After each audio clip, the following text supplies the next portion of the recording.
Hi friends, let's look at federalism question and answers. What is federalism? Federalism is a system of government where the power is divided between the central government and state government. Why is India quasi-federal state? Because more power with the central government. Okay, residual subjects, these subjects which are not described in constitutions are mostly with the central government, and currency and railways are with the central government. So since all these reasons, since central government is little more powerful, we have a quasi-federal democracy in India.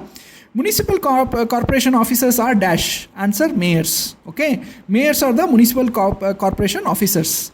Dash subject is in union list and dash dash are in state list. See, communication is a subject in union list, which means anything regarding to communication, the laws are made by the center. Whereas trade, commerce and irrigation, these three are in the state list, which means any laws for trade, commerce and irrigation, these laws are made by the state government. Okay, business is included in dash list, whereas dash dash dash are in union list. Okay, business is included in the state list, which means state government have the power to make laws for the business, whereas banking, currency and communication are in the union list. Dash is in the concurrent list. Concurrent list is where both union government or central government and state government can make the laws, but if there is a conflict, the central government law will prevail.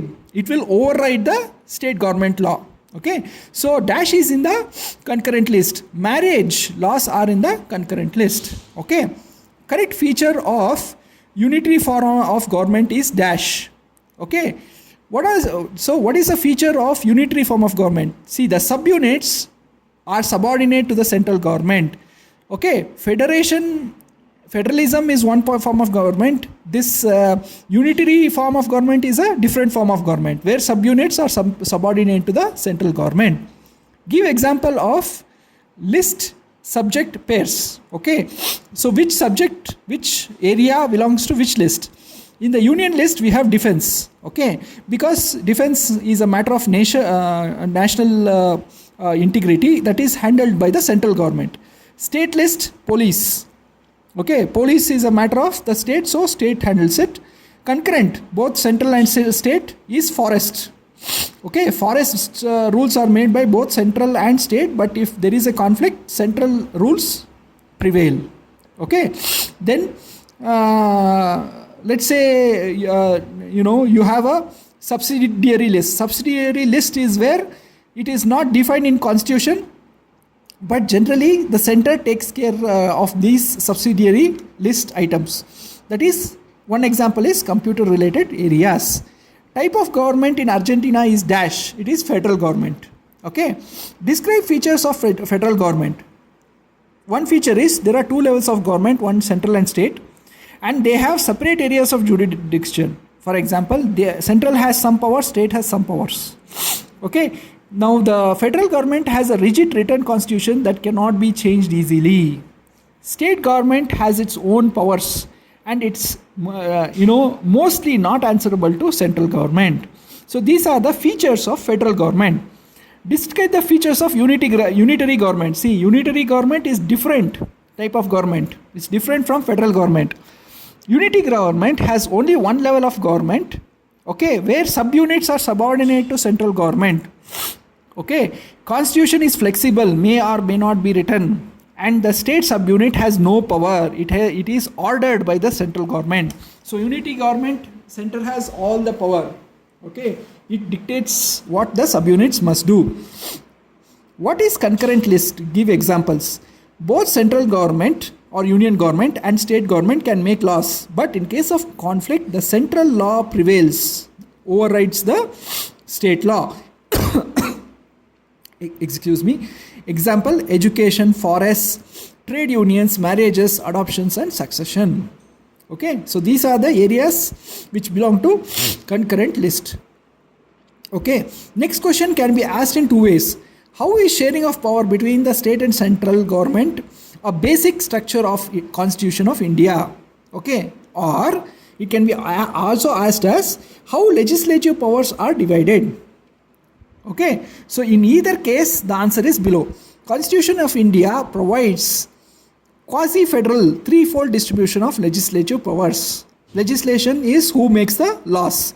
One is union list for uniformity in country. So for the whole country, the central government will make the laws. It makes the laws for defense, atomic energy, foreign affairs, railways, banking, post telegraph, communication, etc. Okay, then there is the second list, which is the state list, where the state government makes the laws. This is police, trade, commerce, agriculture, irrigation, etc. And finally, there's a concurrent list, which is common for central and state, and the laws made by center overrides, okay, the law made by the state, and that is education, forests, marriages, adoption, and succession. Okay, so these are how the legislative power of are divided among state and central governments, and they have a list of areas, and each list, union list is handled by the central government, state list is handled by the particular state, and concurrent list is handled by both. Describe provisions of amendment in Indian Constitution 1992. One of the points is regular elections for local body government are made compulsory. Reservation for SC/ST in elected body is 33% seats reserved. There is a SC/ST reservation, and 33% of seats are reserved for women. State Election Commission, okay, local government bodies, rural and urban, has been set up. Okay, for local election, for the state election, there is State Election Commission. Okay, for the central election, there is Central Election Commission, but for each state there is State Election Commission. This will handle local government bodies, both rural and urban, and state government to share some power and revenue with local government bodies. For example, local government bodies including Gram Panchayat and Zilla Parishad. Gram Panchayat is the local body which is responsible for rural areas like villages, and Zilla Parishad are bodies which are urban areas, which are districts. Okay. Under which type of federation India comes? Mention the features. India comes under holding together federation. Okay, what are the features? Power is divided between central and state government. No giving up of power to central or ascertaining identity of state. So the state cannot say, I will act independently of center. That is not going to happen. Okay, and state cannot say, my identity is my own, I am not listening to anybody. That also it cannot say. Okay, central government more powerful, and when compared to states, central government more powerful. These are the features of holding together federation. Okay, explain vertical division of power. Example in India. Power shared between central, state and local governments. Local government is nothing but municipal corporation for urban and Panchayat Raj for rural. Okay, Panchayat Raj is nothing but Gram Panchayats, and municipal corporation for urban is nothing but Zilla Parishads. Okay, this ensures deepening of democracy. So in center there will be the government, let's say BJP. In state there will be another government, let's say currently Karnataka state has Congress government, and there will be some local corporations like BDA, Muda for urban centers. Then there will be some village panchayats to look after the villages. So all this is how the power is shared vertically. Explain policies. Explain policies which made India successful federation. See, power of central and state government clearly distributed using union, state and concurrent list. Okay, so the central government and state government have distributed their powers correctly. Nobody gets in each other's way. Some states like Nagaland and Arunachal given special status to maintain autonomy. Okay, change in constitution needs approval of both houses, that is the Lok Sabha and the Rajya Sabha. So Indian Parliament has two houses, Lok Sabha and Rajya Sabha. Both the houses have to agree if the constitution needs to change, and half of the states also have to agree.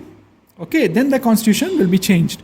Sources of income in different governments stated clearly in constitution. See, how does state government and central government get income? It is by getting taxes. Okay, so central state tax and state taxes are different and they are clearly defined. Compare coming together and holding together federations. There are two type of federations. One is coming together federation and one is holding together federation. Okay, here coming together, states come together to form a country. In holding together, country divides itself into states and gives states some power. Okay, in coming together federation, states have equal power and autonomy. Okay, in holding together federation, central government is more powerful. Okay, in coming together, the sovereignty is pooled. That is, the rule is pooled in by various states. Each state maintains its own identity. In holding together, since center has more power, state autonomy is not so much, it is absent. Example of coming together is USA, Australia, Switzerland. Holding together example, India, Belgium, Spain. Okay. Give features of Indian constitutions that make India full-fledged federation. See, we have two or more levels of government. We have central, state and local governments. Okay, and we have, our power is shared. We have three lists: the union list, the state list and the concurrent list. Because of this, we have, each government knows what powers it has, what rules it can make. We have a rigid constitution and change happens only when both house approves and half of the state's legislation approves. Okay, then we have a bicameral legislature. That is, we have two houses, BICAMERAL legislature. We have two houses, Lok Sabha and Rajya Sabha. Okay, financial autonomy. Revenue sources of center and states are clearly defined. So how does central government earn money? How does state government earn money? Clearly defined. Yeah, and we have independent judiciary. Okay, we have courts who do justice, and ensure that the constitution is followed according to the constitution, and it acts as umpire in case of dispute between the states, any problem in the government. So we have a independent judiciary. So because of all these reasons, we have a good federal government. Thanks, friends.